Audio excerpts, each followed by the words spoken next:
Bem-vindos para mais essa aula. Na semana passada falamos um pouquinho mais sobre Salomão, também Davi e outros personagens, mas Salomão aqui era o nosso foco final da mensagem, onde ele vai construir um templo, onde ele vai reinar com paz durante muitos anos.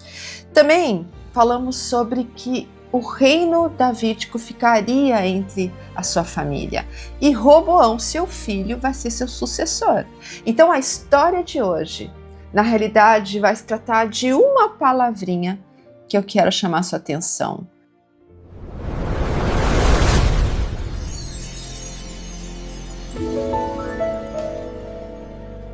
E essa palavrinha é constância. Ou o seu verso, ou contra ela, a inconstância. Se formos procurar o que significa ser constante, nós vamos encontrar que é uma qualidade do que é firme, contínuo e duradouro. E o inconstante? Nós já aprendemos lá na escola que o in significa sem. Tudo que colocarmos em antes vai ficar sem. Então seria talvez uma falta de firmeza, de perseverança ou estabilidade. No final de tudo, a palavra realmente de fundo, de constância, ou aquela que dá as mãos e caminha com ela, é a regularidade. E aqui nós vamos ver isso. Nessa fase de história, onde nós vamos contar como se deu a divisão das tribos, e sobre o ministério profético do profeta Elias, nós vamos ver isso acontecendo, essa falta de regularidade, essa falta de constância. Para que a gente possa entender o panorama histórico e o contexto do que estamos estudando, precisamos entender que quando Salomão assume o trono, algumas coisas começaram a mudar no reino de Israel.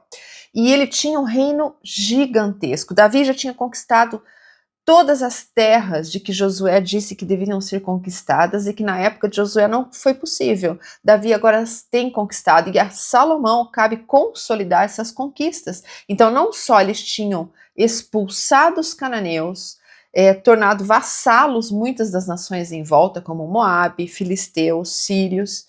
Ele tinha um povo muito grande. A gente viu isso, Salomão dizendo ao Senhor, é uma carga muito grande, eu preciso de sabedoria para lidar com isso. E na sua sabedoria, ele vai fazer uma organização dessas tribos. Primeiro, ele vai criar 12 distritos. E esses distritos, embora o número seja igual das tribos, não necessariamente era só aquela tribo, mas eles tinham uma formação administrativa, governamental agora, mesmo que o indivíduo que participasse daquele distrito não necessariamente era daquela tribo. E para que isso funcionasse, ele chama 3 homens chaves para sua administração. O primeiro é Aizar, que vai então cuidar da administração como se fosse um primeiro-ministro. Adonirão, que trabalhava no trabalho forçado, ou seja, no recrutamento de mão de obra, tanto dos israelitas conscritos, ou seja, que são convocados compulsoriamente, como aqueles estrangeiros, escravos, que deveriam trabalhar para o reino de Israel. E isso aconteceria que esses israelitas que eram convocados teriam que trabalhar pelo menos um mês a cada trimestre a serviço do rei, naquilo que lhe foi designado. Por exemplo, na construção do templo, quando eles começam a organizar os materiais e precisava recolher mais cedros do Líbano, que é a madeira, Salomão vai convocar 30 mil homens. Isso é um contingente absurdo, não dá nem para mensurar isso. Então ele conta que desses 30 mil homens, eles se revezavam a cada mês para que 10 mil fossem, enquanto 20 permanecia. Eles faziam esse rodízio aqui a cada trimestre. Fora os outros trabalhadores na construção, também no trabalho dos metais, no trabalho dos couros, na verdade, tudo que o templo precisava, né? Que exigia isso deles. Azarias era o homem das provisões, porque esse contingente de pessoas precisavam ser sustentados, eram trabalhadores braçais, precisava de provisão. E essa provisão foi um fardo pesado para Israel. Além de recrutarem seus filhos, eles agora estavam recrutando os seus bens. Ou seja, o reino, para ter uma ideia, de um dia, o gasto que o reino tinha durante um dia de suprimento equivaleria, por exemplo, a 188 alqueires de flor de farinha, 370 alqueires só de farinha, 10 vacas gordas, 20 vacas de pastos, 100 carneiros, afora os veados, as cabras e os corços e as aves, ou seja, era alimento, era provisão. Só de cavalos, Salomão tinha 30.000 cavalos. Então, para sustentar os exércitos, todos os servos, todos os trabalhadores dentro do palácio e todos os trabalhadores que faziam suas obras, porque ele não só fez o templo, não só fez o palácio, como ele fez outras obras em Israel, a gente vai saber disso se for buscar na história. Isso exigia muito do povo. E isso era apenas o começo das taxações, do tributo que o povo tinha que pagar. Então, começa a imaginar como isso era para o povo. Somando a isso, Salomão acaba se perdendo o amor pelas mulheres. Ele tem 700 esposas. Esse tanto de vaca que possivelmente era para sustentar toda essa família dele, 300 concubinas, então ele tinha, tudo era gigante, tudo era grande, sua casa era grande, seus gastos eram grandes, e ele começou então a ser um rei dispendioso, até que em 1 Reis 11:11, com o seu pecado de se casar fora do convênio, de começar a adorar os outros deuses, ele levanta 3 outros altares para outros deuses de acordo com suas esposas, moabitas, amonitas, a egípcia, enfim. O Senhor diz para ele: certamente rasgarei de ti este reino e te darei a teu servo, e o darei a teu servo. Nós vamos ver aqui na história, entrando Jeroboão.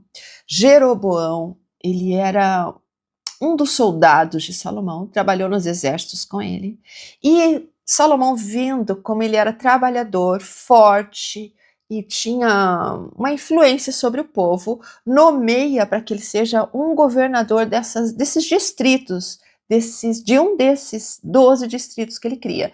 E esse distrito seria o de José, ou seja, ele não só administraria a tribo de Efraim como de Manassés, que era dada a José. E eram tribos fortes dentro do povo de Israel. E Jeroboão, conta-se que o profeta Aias o encontra bem nesse momento em que ele vai receber essa condecoração de ser um governador.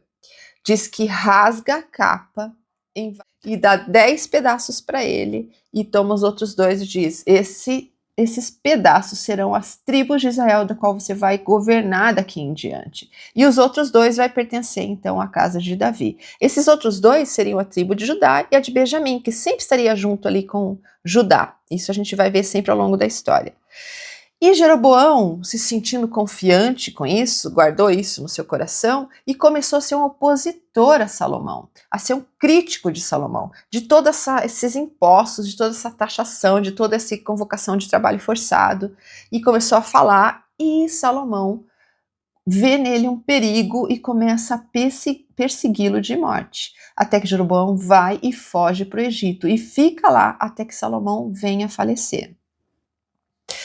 Quando Salomão falece e Jeroboão fica sabendo, ele volta do Egito. Ele é até convocado pelas outras tribos para que volte. E Roboão vai até Siquém para ser ungido como rei. Veja que Salomão foi ungido ali em Jerusalém mesmo. Agora aqui Roboão vai até Siquém. As coisas já estavam diferentes, os ânimos já eram diferentes. Para mim, a dispersão já começou desde que Davi volta de quando Absalão tenta a sedição de tomar o trono. Toda aquela confusão da volta, o desentendimento com Judá, o desentendimento com as outras tribos, e aqui então Roboão vai tentar ser o novo rei. Ele estava confiante e tranquilo, e o povo convoca ele para uma reunião e diz assim: olha, precisamos que melhore os impostos, a carga que seu pai deixou sobre nós é alta e dura, o povo diz para ele, e Jeroboão junto com esse povo. Aí Roboão diz: me dê 3 dias para dar uma resposta. E ele vai consultar os consultores do seu pai, os seus conselheiros, e pergunta: o que eu devo fazer? E os conselheiros anciãos dizem assim: olha, Se você for um servo do povo, eles sempre vão te servir. Aí ele fica pensando sobre isso e decide consultar então seus amigos, jovens de sua idade, e diz: o que devo fazer? Ah, você deve dizer para eles assim: se você acha que meu pai foi ruim, eu posso ser bem pior. Se você acha que meu pai cobrava altos impostos, você não sabe da minha capacidade de aumentar isso. O meu dedinho mínimo, ele fala, é muito mais grosso que o lombo do meu pai. Aí, vamos dar uma olhada nisso nas escrituras? No capítulo 12 de 1 Reis, versículo 14. E lhe falou conforme o conselho dos jovens. Então Robão faz uma escolha e vai dizer isso ao povo 3 dias depois. Meu pai agravou o vosso jugo, porém eu ainda aumentarei o vosso jugo. Meu pai vos castigou com açoites, porém eu vos castigarei com escorpiões. Na hora o povo fica muito indignado e fala assim: nós não temos parte com Davi, vai você para suas tendas, para sua terra, ou seja, vai buscar o teu povo. Não. Então Jeroboão vai ser o novo rei das tribos de Israel, agora também conhecido como tribo do norte. Bom, Jeroboão coloca Siquém como a capital. E como Siquém ficava distante de Jerusalém, e para que o povo não descesse para adorar no templo, ele mudou a sua religião de forma drástica. Primeiro, ele colocou um bezerro de ouro em Siquém e outro na fronteira com o reino de Judá. E disse: agora esses serão os nossos deuses, aqui farão as suas adorações. Como os levitas, depois dessa cisão das tribos, não permanecem com Jeroboão, mesmo quando ele institui esses bezerros de ouro, eles saem, com muitos outros saem dessas tribos que pertenciam e vão para o reino de Judá. Isso é uma coisa interessante, que não fica nenhum sacerdote. Jeroboão vai instituir um outro tipo de sacerdote, ele se auto-intitula como sumo sacerdote, e ele fazia os sacrifícios aqui agora, para esses bezerros de ouro. E aqui a gente vai ver a família de Leí, então, entendendo por que estavam em Jerusalém na época em que são levados cativos para a Babilônia. Essa migração desses povos que não aceitavam esse novo governo de Jeroboão começa a chegar no reino de Judá e fazer parte então do reino de Judá. Com eles, a tribo dos levitas. Então não existia sacerdotes naquele reino do norte. A religião passou a ser estatal e era de culto idólatra, já que tínhamos esse bezerro. O reino do norte vai ter, ao longo da história, 20 monarcas e 5 dinastias. Dinastias é quando o reino pertence a uma família. Jeroboão começa essa dinastia, mas não dura muito tempo. E assim passa para uma outra pessoa que não era da família, que usurpa do poder, o toma com violência, com morte, de várias maneiras. Isso vai passando de família para família, e 5 famílias vão gerar em torno do reino do norte aqui. E terminaram sempre com assassino ou violência. 7 desses reis, dos 20, foram mortos, e um cometeu suicídio.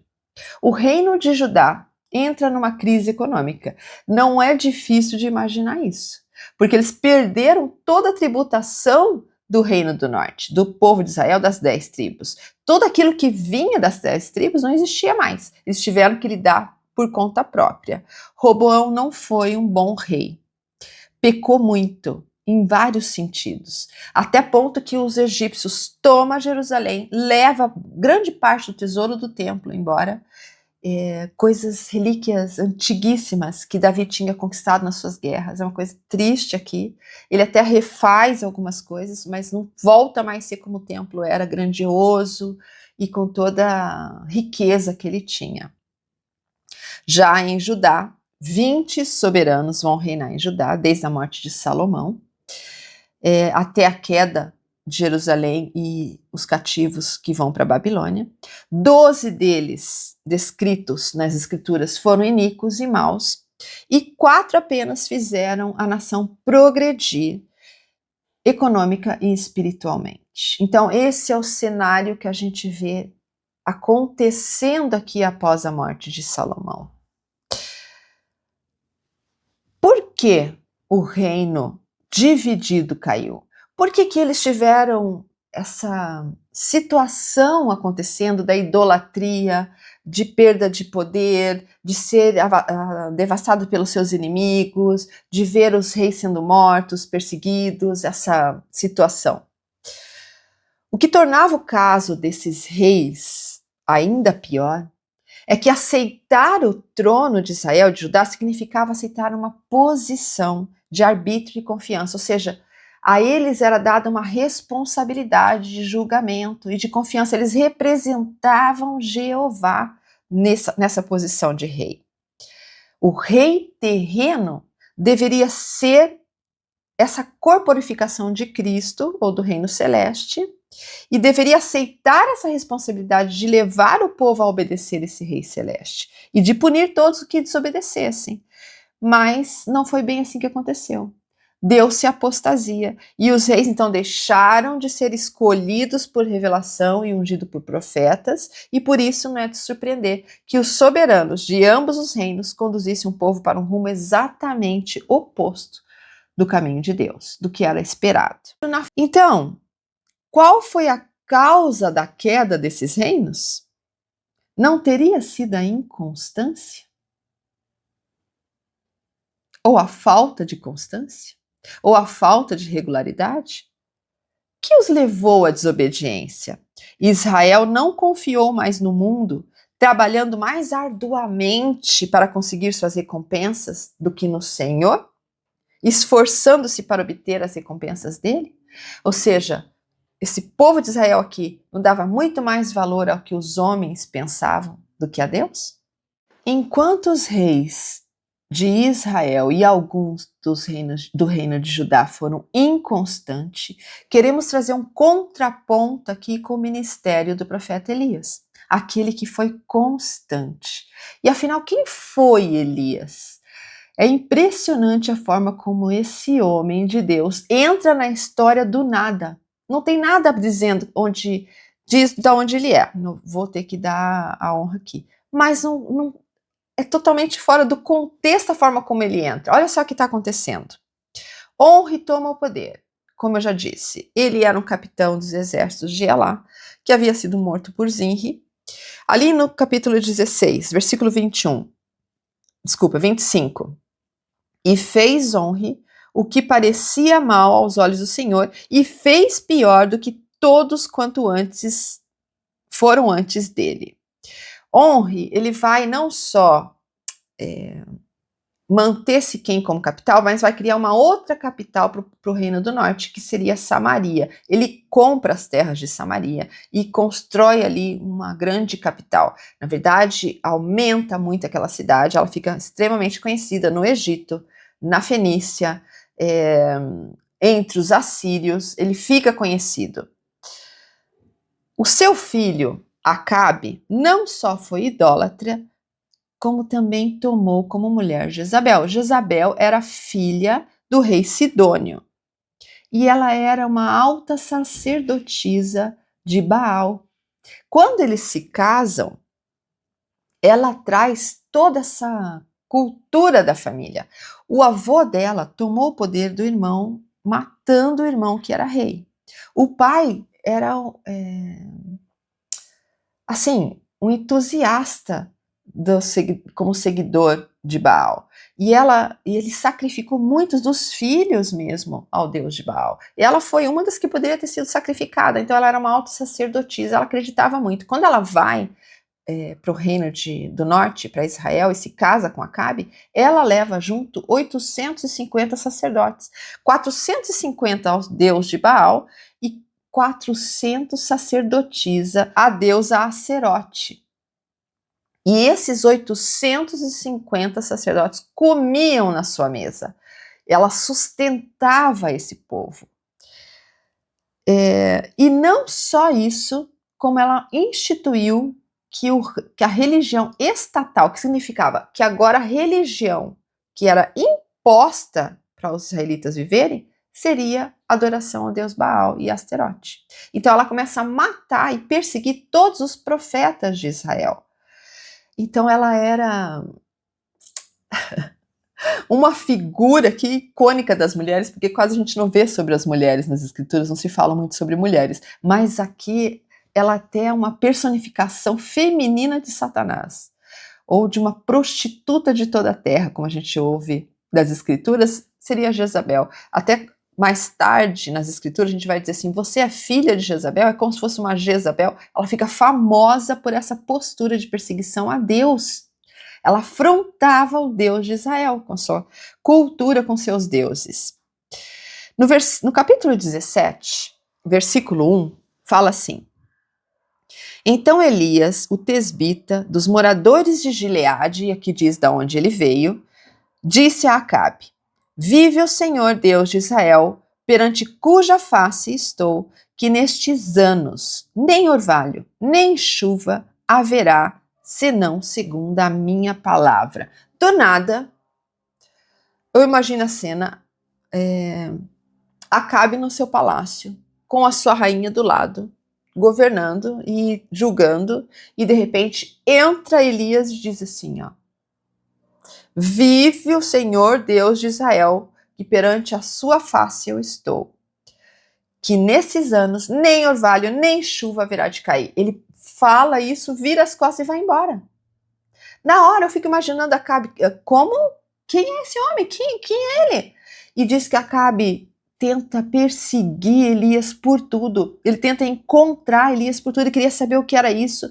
E ele começa a ver os dias realmente a chuva não vindo, e as semanas a chuva não vindo, e os meses a chuva não vindo, e os anos a chuva não vindo. E ele não para de perseguir Elias. Ele tenta achar. Então Jezabel começa a matar todos os profetas que encontravam, na esperança de matar Elias junto. Então Elias, quando percebe essa perseguição, e o Senhor diz, vai e foge para o deserto, e fica no rio Querite, que era alimentado pelo rio Jordão. Era um lugar tão inóspito que nunca iriam procurá-lo lá. Então ele ficou escondido.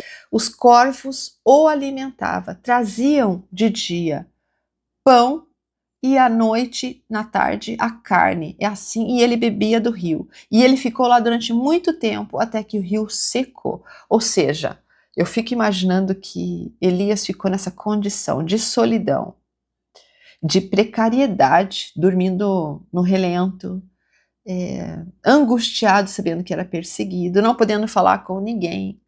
Deveria ter sido terrível para que o rio secasse. Eu não sei quanto tempo duraria para o rio secar, mas eu imagino que meses ele ficou ali. Até que o Senhor diz, então levanta-te e vai a Sarepta. Aí ele diz, quê? Como assim? Sarepta? Sarepta era uma cidade sidônia, ficava na Fenícia, era o povo de Jezabel, de onde ela vinha. É irônico demais isso, de que ele tá fugindo de Jezabel e vai para o povo dela. E ele vai. Ficava na fronteira com Israel. E o Senhor diz, lá você vai encontrar uma viúva. Veja lá no versículo 9. Levanta-te e vai a Sarepta, que é de Sidom, e habita ali. Eis que eu ordenarei ali a uma mulher viúva que te sustente. Elias podia ter sido mandado a qualquer cidade israelita de uma boa mulher que pudesse ajudá-lo. E o Senhor o manda para Sarepta, para essa mulher específica. Olha essa beleza disso aqui para desenvolver em nós a fé de que o Senhor luta as nossas causas e sabe todos os seus propósitos. Ele chega nessa cidade, Fenícia, e vê essa viúva catando gravetos do chão e vai até ela. E chegando à porta da cidade, eis que estava ali a mulher viúva apanhando lenha. E ele disse, traze-me, peço-te, num vaso, um pouco de água para que eu beba. Isso é muito simbólico. A água. Simbólico, eu quero dizer, como eles não tinham água. Essa fome e essa seca atingiu os sidônios também. Possivelmente atingiu parte de Judá, pelo menos, se não toda Judá. Não temos registro disso aqui. Mas a chuva parou de cair não só para o povo de Israel, como o povo de Sidônia. Eles estavam passando fome aqui. E ele pede água, que era uma das poucas coisas que eles tinham lá. E daí no 11, e indo ela virou as costas para trazê-la, Ele a chamou de volta e disse: opa, só um pouquinho, traze-me agora também um bocado de pão na tua mão. Aí no 12, ela vai dizer algo que é incrível aqui, para a gente conhecer um pouco dessa mulher. Quem é essa mulher? Porém, ela disse: vive o Senhor teu Deus, que nem um bolo tenho, senão somente um punhado de farinha numa panela, e um pouco de azeite numa botija. E eis que apanhei 2 cavacos, e vou prepará-los para mim e para o meu filho, para que o comamos e morramos. Ela estava conformada com a situação de que não conseguiria viver mais. Ela e seu filho. Não diz quantos anos o filho tem, não temos nenhuma informação sobre isso. O que eu gosto aqui é que ela diz: vive o Senhor, teu Deus. Ou seja, ela reconhecia que existia um Deus em Israel. Possivelmente já percebeu que ele era um israelita, pelo seu jeito de falar, pelo seu jeito de se vestir.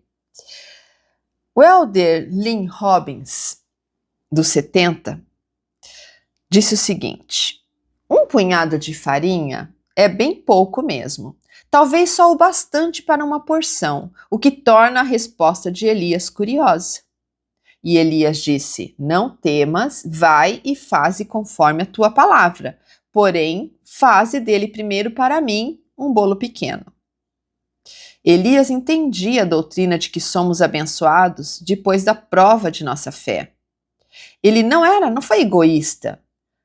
Como servo do Senhor, Elias estava ali para dar, não para tomar.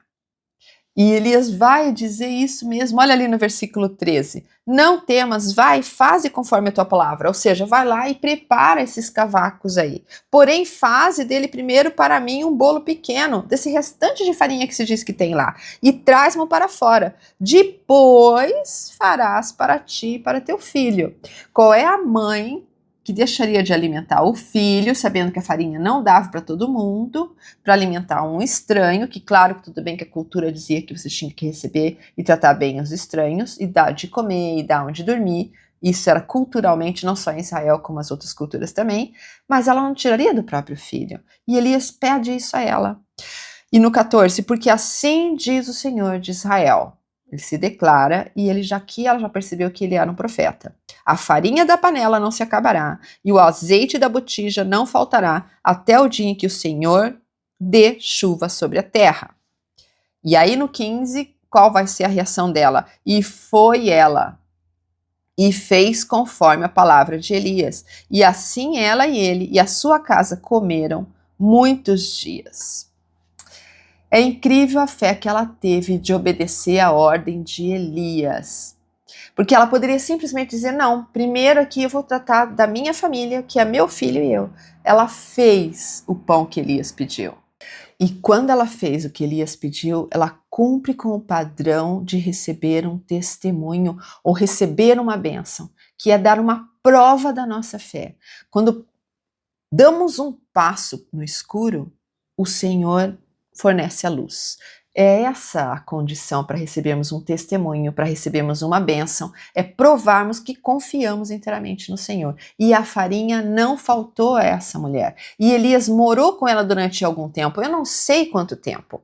O fato é que a seca durou 3 anos e meio. E nesse processo aí, imaginando que ele passou meses no rio Querite, viaja até Sidom, fica com ela, ele deve ter ficado anos ali com ela, pelo menos 1, 2 anos, talvez. E o filho dela adoece, fica um pouco se sentindo mal, fica imaginando com febre, foi ficando doente, foi piorando e morre. Então ela chega e fala assim para Elias: que tenho eu contigo, homem de Deus? Vieste tu a mim para trazeres à memória a minha iniquidade e matares meu filho? Quando ela fala trazeres à memória a minha iniquidade, talvez eles tiveram muitas conversas, talvez ele a converteu mais do que talvez ela já tinha um sentimento sobre Deus de Israel. Ela deve ter visto muita coisa que esse homem de Deus fez. Eles conviveram, foram amigos, mas de repente teve esse momento dela em que todos nós temos, que é um momento de ruptura de fé. Quando estamos bem, acreditando e confiando, e algo nos acontece. No caso dela, a morte do seu filho, temos uma ruptura, ou seja, aquilo foi o máximo que podemos suportar. Então, nos maldizemos a Deus e a todos e não aguentamos e suportamos mais. Isso é conhecido dentro da psicologia, mas esse foi o momento dela. Ela dignamente aguentou até aqui. E Elias honrou essa mulher, essa mãe. Porque as escrituras vão contar que ele então toma a criança em seus braços, leva até o quarto onde ele dormia, ora ao Senhor pedindo para que ele o traga de volta. E ele não só orava, e ele faz algo muito diferente que nós precisamos entender mais. Diz que ele deitava-se sobre a criança morta, levantava e orava, deitava-se sobre a criança morta e fez isso 3 vezes, até que o fôlego da vida entrou nele novamente. E ele então traz a criança e restitui a mãe. Essa é a primeira vez que um milagre desse acontece. Na realidade, é a primeira vez que um profeta diz que haveria uma grande seca e isso acontece. É a primeira vez em que ele pede para que um fogo do céu caia e consome a lenha, que nós vamos ver mais tarde. Não posso dizer que foi a primeira vez isso, mas ele tem essa capacidade, porque Moisés também fez algo muito parecido. Que faz com que a farinha não se acabe, que o azeite não se acabe. Esses milagres diz respeito a um poder que Elias tinha do sacerdócio, que era honrado por Deus. Nós sabemos que esse profeta aqui vai ser peças-chaves do sacerdócio na restauração e na época de Jesus Cristo. Elias e Moisés vai levar as chaves do sacerdócio a Cristo no Monte da Transfiguração, a chave da coligação e as chaves do poder selador. Da mesma forma, a Kirtland, a Joseph e Oliver Cowdery, aparecendo no templo, ele leva a chave do poder selador. E o que é esse poder selador? Às vezes, imaginamos que diz respeito apenas ao selamento no templo, mas ele é muito maior do que isso. O poder selador é um poder de validar todas as ordenanças do sacerdócio e ligá-las tanto na terra como no céu. Ele é crucial para coligar e preparar o povo do convênio em ambos lados do véu. Então, sem esse poder selador, nós não conseguimos realizar a coligação de Israel, agora dispersa, em que estamos contando aqui, e depois tendo que ser coligada. Sem esse poder selador, isso não seria possível. Gostaria que a gente pudesse estudar um pouquinho sobre isso, e eu trouxe algumas considerações aqui para a gente entender. Percebo, e talvez tenha mais a se dizer sobre isso é apenas parte do meu estudo aqui com vocês hoje, que nós podemos elencar 4 propósitos do poder selador. Qual é o propósito desse poder selador? O primeiro, eu já comecei dizendo, ele valida todas as ordenanças do sacerdócio. O profeta Joseph Smith, ensinando sobre isso, ele vai dizer assim: porque ele possui as chaves da autoridade para ministrar todas as ordenanças do sacerdócio. E a menos que a autoridade seja concedida, essa chave seja entregada a outro, nenhuma ordenança poderia ser ministrada em retidão, ou seja, as ordenanças não seriam válidas para o tempo e a eternidade. Mesmo que Joseph já tinha recebido na época da restauração o sacerdócio, ele não tinha as chaves, ou seja, esse poder que selava essas ordenanças e fazia elas ser válidas tanto aqui na terra como no céu. O segundo propósito seria para a construção e operação das ordenanças no templo. Ainda Joseph falando sobre isso, ele fala: que objetivo poderá ter a coligação do povo de Deus em qualquer época do mundo? O objetivo principal foi edificar uma casa ao Senhor, na qual revelaria a seu povo as ordenanças na sua casa e as glórias de seu reino, e ensinaria às pessoas o caminho da salvação, porque há certas ordenanças e princípios que, para serem ensinados e praticados, devem ser efetuados em um lugar ou em uma casa edificada para tal propósito. Então, esse poder selador faz com que tenha autoridade no sacerdócio, na construção de templos da casa do Senhor, assim como a gente viu do tabernáculo, assim como a gente viu do templo de Salomão aqui, para que ali sejam realizadas ordenanças necessárias aos seus filhos do Senhor. O terceiro propósito seriam as ordenanças vicárias. O Elder Christofferson, falando sobre isso, ele diz assim: aqui vemos a majestade e a santidade do poder selador. Ele torna a salvação individual e a exaltação familiar universalmente disponíveis aos filhos de Deus, quando e onde quer que tenham vivido na terra. Nenhuma outra teologia, filosofia ou autoridade pode se igualar a uma oportunidade tão inclusiva. Esse poder selador é uma manifestação perfeita da justiça, da misericórdia e do amor de Deus. Nas ordenanças vicárias, não atendemos apenas às necessidades das pessoas que frequentam o templo, das que estão sobre a terra, mas todas as que já viveram. E nos lugares em que viveram. Os templos atualmente estão espalhados praticamente em todo o mundo. Em toda parte temos uma representação do Senhor para que essas ordenanças sejam feitas. E isso vem do poder selador. E o quarto propósito que eu quis trazer aqui agora, que achei interessante, seria o casamento eterno. Aqui sim a gente pensa no poder selador mais para esse lado do casamento eterno, mas olha como tantas coisas faz a diferença.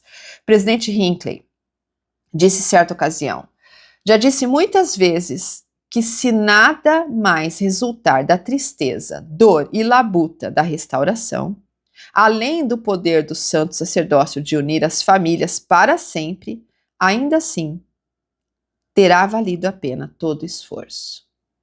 Mesmo que nada mais restasse, além do selamento no templo de famílias, o presidente Hinckley está falando, de toda a dor, sofrimento que os pioneiros sofreram, ainda assim teria valido a pena. É claro que teve muitas outras coisas que foram restauradas, mas esse poder é o essencial. Presidente Nelson, no velório da irmã Patrícia Holland, ele diz assim: sabe qual foi o dia mais importante da vida da Patrícia? Não foi o dia em que ela nasceu, não foi o dia em que ela morreu. É o dia em que ela fez seu selamento no templo com sua família. Ele fala, e por que isso é tão importante? Porque a razão pela qual a terra foi criada foi para que as famílias pudessem ser formadas e seladas umas às outras. A salvação é um assunto individual, mas a exaltação é um assunto de família. O poder selador proporciona essa junção, essa conexão entre nós e Deus. É isso que desperta em nós todo o lado divino e nos dá a esperança de voltarmos a viver com Deus nas condições em que Ele vive, numa mansão celestial. E Elias, esse profeta incrível e maravilhoso, proporcionou tudo isso. Passado 3 anos e meio, Elias então é mandado pelo Senhor a voltar até Acabe no reino de Israel e lhe levar uma mensagem. Quando ele vai, o cenário é o seguinte: Acabe sai junto com seu mordomo Obadias para ver se na terra existia mais alguma ribeiro, alguma fonte de água para alimentar os seus cavalos, diz as escrituras, e os seus rebanhos do palácio ali. Ele queria saber como que poderiam aumentar essas provisões. E os dois saem cada um para um lado. E Obadias encontra Elias no caminho. Elias diz assim: vai até Acabe e diga que encontrou Elias. Ele estava procurando por Elias durante muitos anos. E Obadias era um servo do Senhor. Embora tenha a religião sido escorraçada de Israel, a religião de Jeová, do Senhor, e substituída pelo Deus Baal, Obadias ajudou a esconder todos os profetas para que Jezabel não os matasse. Diz que ele os alimentou durante todo esse tempo de fome nas cavernas. Diz que escondeu 100 profetas. E quando Obadias vê Elias, fala: que isso, você quer que eu seja morto? Eu vou chegar lá e dizer assim que o Elias quer ver, e você vai sumir e ele vai me matar. Ele fala: não, eu não vou sumir. E Obadias então diz: você sabe que eu escondi durante todo esse tempo vários profetas do Senhor, porque Jezabel os perseguia e iria matá-los? E Elias fala: não se preocupe, eu prometo que eu vou estar aqui quando Acabe voltar. E é isso que ele vai fazer. Então ele vai atrás de Acabe, fala para ele: encontrei Elias. Acabe, na mesma hora, vai até Elias e diz para ele uma famosa frase que diz: és tu o perturbador de Israel? Ou quer dizer, é você que fez tudo isso acontecer aqui no povo? Esse alvoroço, essa fome, essa tristeza? E ele fala: não, não sou bem eu. Na realidade, foi você e suas escolhas.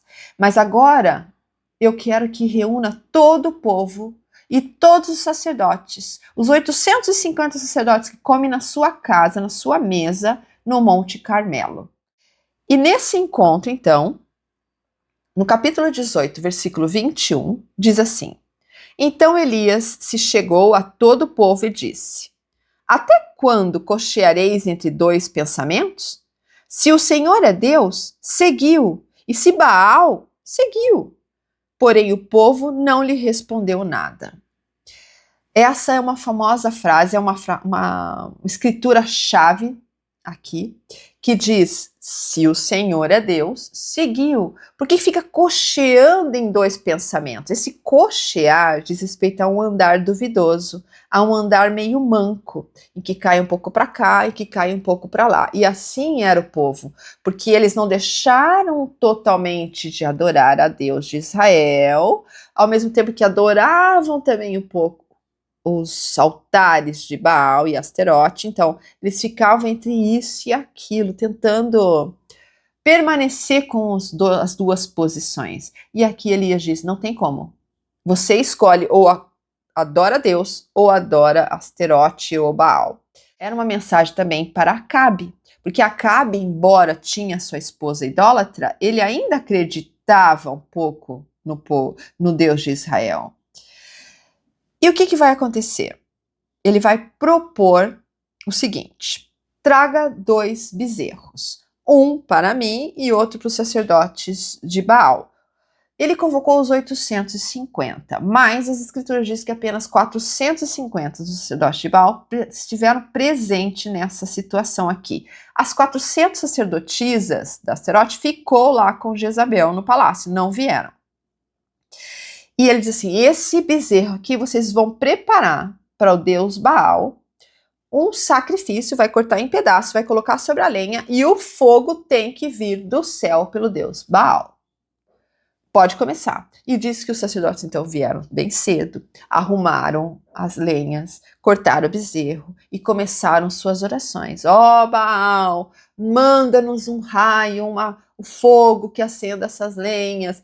Por que isso tudo? Isso é legal da gente entender esse contexto aqui. Naquela época, Baal, não só naquela época, né? Baal significava o rei da tempestade, o rei da chuva, o rei do raio.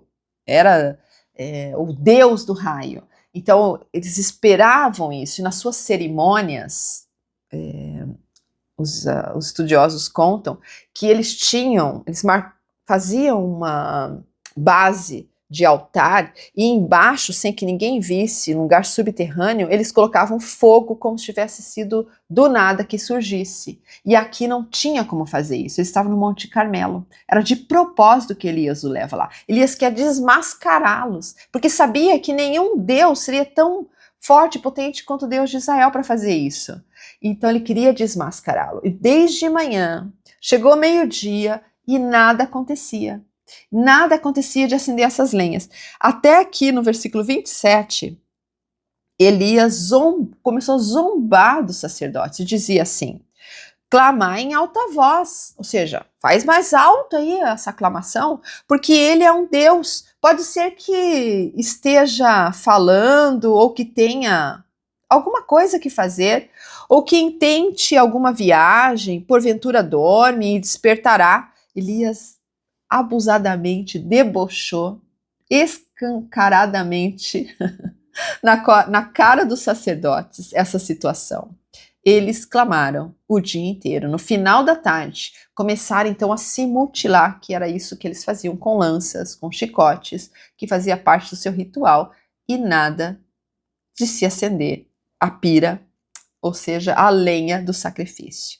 Então, pacientemente, Elias pede para que o povo se achegue, chegue a mim, e o povo vai, e diz que O povo estava prostrado por terra junto com o rei. Isso quem fala é Joséfo.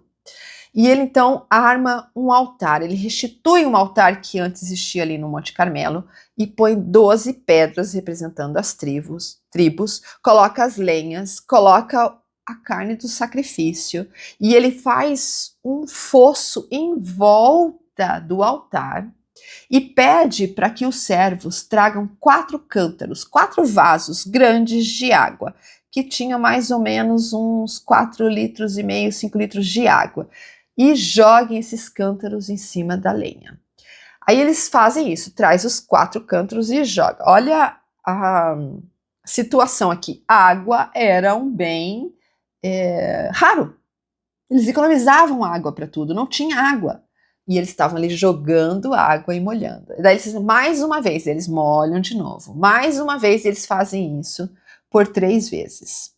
Quando tudo estava encharcado e pingando, e aquele fosso criou um riozinho de água, ele começa a sua oração e pede para que o Senhor mostre o seu poder e acenda aquele fogo.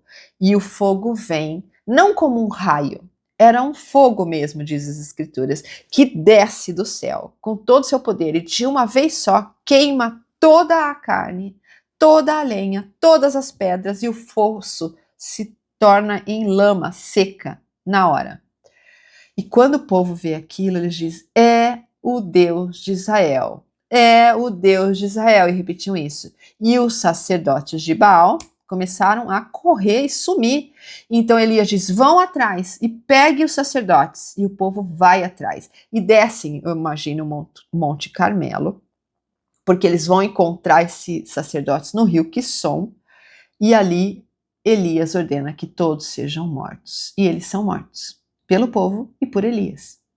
Quando termina isso aqui, imagina a cena, então ele volta para o rei e diz: agora você pode comer, pode descansar, porque a chuva vai chegar. E o rei fica ali, ainda naquela situação, imagina, no rio Quisson ali, e novamente Elias sobe no Monte Carmelo e leva um servo. E diz as Escrituras que ele cai sobre seus joelhos e se prostra por terra e começa a orar pela chuva e diz ao servo: vai e olha. E o servo saía e olhava para ver se a chuva vinha vindo ali do monte. Voltava e diz: não, nada. E ele diz: ora de novo, vai de novo. E diz que ele fez isso durante 7 vezes. Ele ia e voltava para ver se a chuva vinha. E na 7ª vez o servo diz: existe uma nuvenzinha do tamanho de uma mão vindo lá no horizonte. Então Elias desce e avisa o rei: agora corre e volta para sua casa antes que a chuva te alcance. Nesse dia, não vai ser apenas uma chuvinha e um chuvisco, vai ser a chuva dos 3 anos e meio que não caíram. É uma chuva que vai ser assim terrível, de quantidade, de realmente reabastecer todos os rios, todos os lagos, todos os poços, restaurar a terra. E é tão lindo isso aqui, que diz que Elias diz isso para o rei, e o rei sobe no seu carro, guiado por cavalos, e sai correndo, e Elias sai na frente do rei correndo. Tal era o poder do Senhor sobre Elias. Sai correndo e a tempestade caindo, e eles chegam no palácio, o rei entra e conta tudo para sua esposa.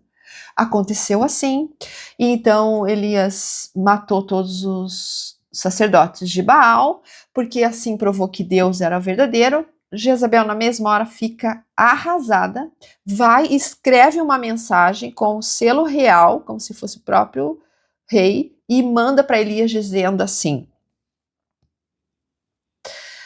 assim me façam os deuses, e outro tanto, se de certo amanhã e estas horas não fizer a tua vida como a um deles. Ou seja, assim como matou os sacerdotes, também vou te matar. E Elias então foge mais uma vez.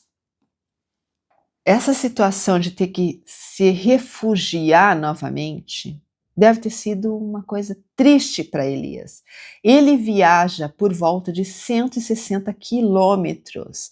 Ele sai da onde ele estava e vai para o reino de Judá. E as Escrituras dizem assim: e ele se foi ao deserto caminho de um dia e chegou e se assentou debaixo de um zimbro. Quando fala que ele se assentou debaixo de um zimbro, você já viu um zimbro? Como é um zimbro? A árvore de um zimbro? Não tem sombra nenhuma, é uma árvore bem desmilinguida, sem tantas folhas. Ele cai ali e olha o sentimento que ele tem. Ele fala assim: e pediu para si a morte e disse: já basta, o Senhor toma agora a minha vida, pois não sou melhor do que meus pais. Ele cansou, ele chegou no seu tempo de ruptura, no seu momento de ruptura aqui. Ele fala: eu não aguento mais, chega para mim. E ele fica deitado ali. E eu imagino que ele não comeu todo esse tempo, ficou tanto tempo sem se alimentar, sem dormir direito, angustiado, fugindo, sem saber onde iria parar. E um anjo do Senhor aparece, prepara uma refeição, que diz que tinha um pão esquentado em brasas e um cântaro de água, um vaso de água do lado, o chama e diz: alimente-se. E ele acorda, come, que já fazia muito tempo que ele não comia, bebe e volta a dormir. Descansa mais um pouco. Então o anjo de volta o acorda e diz: coma mais um pouco, porque você vai precisar andar ainda mais. E ele vai andar ainda mais. E ele vai até o Monte Horebe. O Monte Horebe é o Monte Sinai, onde Moisés recebeu todas as revelações, todas as leis que guiou o povo até agora, na época de Elias. E essa jornada, irmãos, no total, desde lá do reino de Israel até Horebe, são 240 quilômetros, é muito longe. E ele se refugia numa caverna no monte. E pensa talvez que vai morar ali nessa caverna. E ele, estando nessa caverna, o Senhor chega a ele e diz: que fazes aqui, Elias? E ele fala: Senhor, eu sou o único vivo em Israel que ainda lhe é fiel. Todos os outros já foram mortos. Eu sou perseguido pelo que acredito. Então ele adormece e o Senhor diz de novo para ele: levanta-te e sai. E agora o versículo 11. Sai para fora e põe-te neste monte perante a face do Senhor.